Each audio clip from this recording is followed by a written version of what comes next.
पिछले साल नए आईटी नियमों के लागू होने के बाद से ही ट्विटर और भारत सरकार के बीच तकरार जारी है। हाल में ट्विटर ने भारत सरकार के कुछ आदेशों के खिलाफ कर्नाटक हाईकोर्ट का रुख किया था।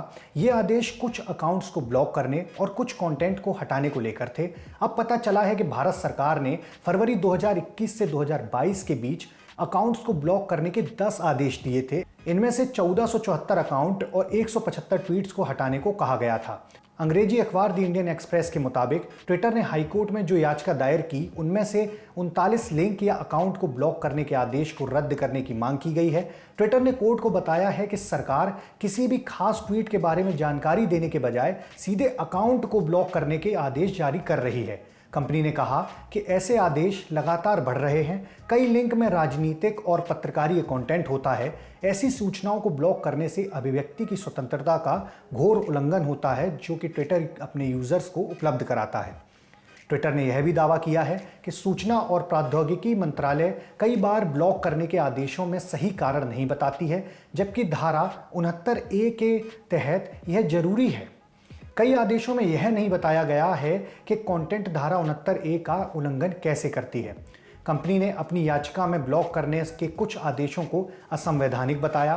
ट्विटर ने कहा, ब्लॉक करने के आदेश को इस आधार पर चुनौती दी गई है कि उन आदेशों का धारा 69A के तहत कोई लेना देना नहीं है। ऐसे आदेश साफ तौर पर मनमाने हैं। इनमें यूजर्स को नोटिस जारी करने जैसी बात भी नहीं कही जाती है। इंडियन एक्सप्रेस की रिपोर्ट बताती है कि जिन अकाउंट्स और ट्वीट को सरकार ने हटाने का आदेश दिया, उन सभी के बारे में ट्विटर ने विस्तार से सील बंद लिफाफे में कोर्ट को जानकारी दी है, क्योंकि धारा 69A के तहत आदेशों को गोपनीय रखा जाता है। कंपनी ने यह भी कहा है कि नियमों के उल्लंघन करने को लेकर जून में उसे मंत्रालय से नोटिस मिला और इसका जवाब विरोध दर्ज कराते हुए दिया गया। पिछले महीने सूचना और प्रौद्योगिकी मंत्रालय ने ट्विटर को नोटिस जारी किया था। इसे धारा 69A के तहत ब्लॉक करने के आदेश को मानने का एक आखिरी मौका कहा गया। इसमें कंपनी से कोई सहयोग नहीं मिलने की बात कही गई थी। नोटिस में यह भी कहा गया था कि मंत्रालय का आदेश नहीं मानने पर ट्विटर को इंटरमीडिएटरी फायदों से हाथ धोना पड़ेगा। इसके तहत ऐसे प्लेटफॉर्म्स पर यूजर्स द्वारा पोस्ट किए जाने पर कंपनियां कानूनी कार्रवाई से बच जाती हैं।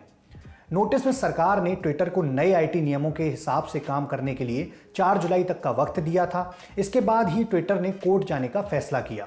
याचिका से यह भी पता चलता है कि फरवरी 2021 से फरवरी 2022 के बीच आदेश जारी करने के कारण सरकार और ट्विटर के बीच खूब तनातनी हुई।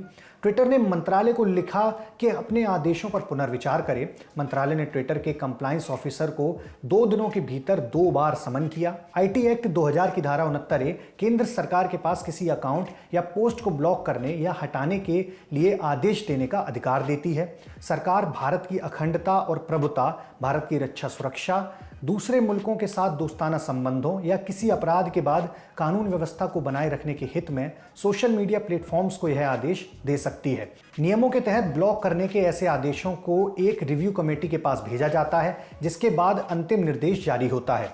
ट्विटर ने हाईकोर्ट पहुंचने के बाद सरकार ने कोई आधिकारिक बयान जारी नहीं किया है। हालांकि इलेक्ट्रॉनिक्स और सूचना प्रौद्योगिकी राज्य मंत्री राजीव चंद्रशेखर ने 5 जुलाई को ट्विटर पर लिखा था कि सभी प्लेटफॉर्म्स को कोर्ट जाने का अधिकार है, लेकिन कानून का पालन करना उनकी जिम्मेदारी है। यह खबर आपके लिए लिखी थी हमारे साथी साकेत ने। मेरा नाम है उदय भटनागर, कैमरे के पीछे है मोहन। आप देख रहे हैं दी लल्लन टॉक।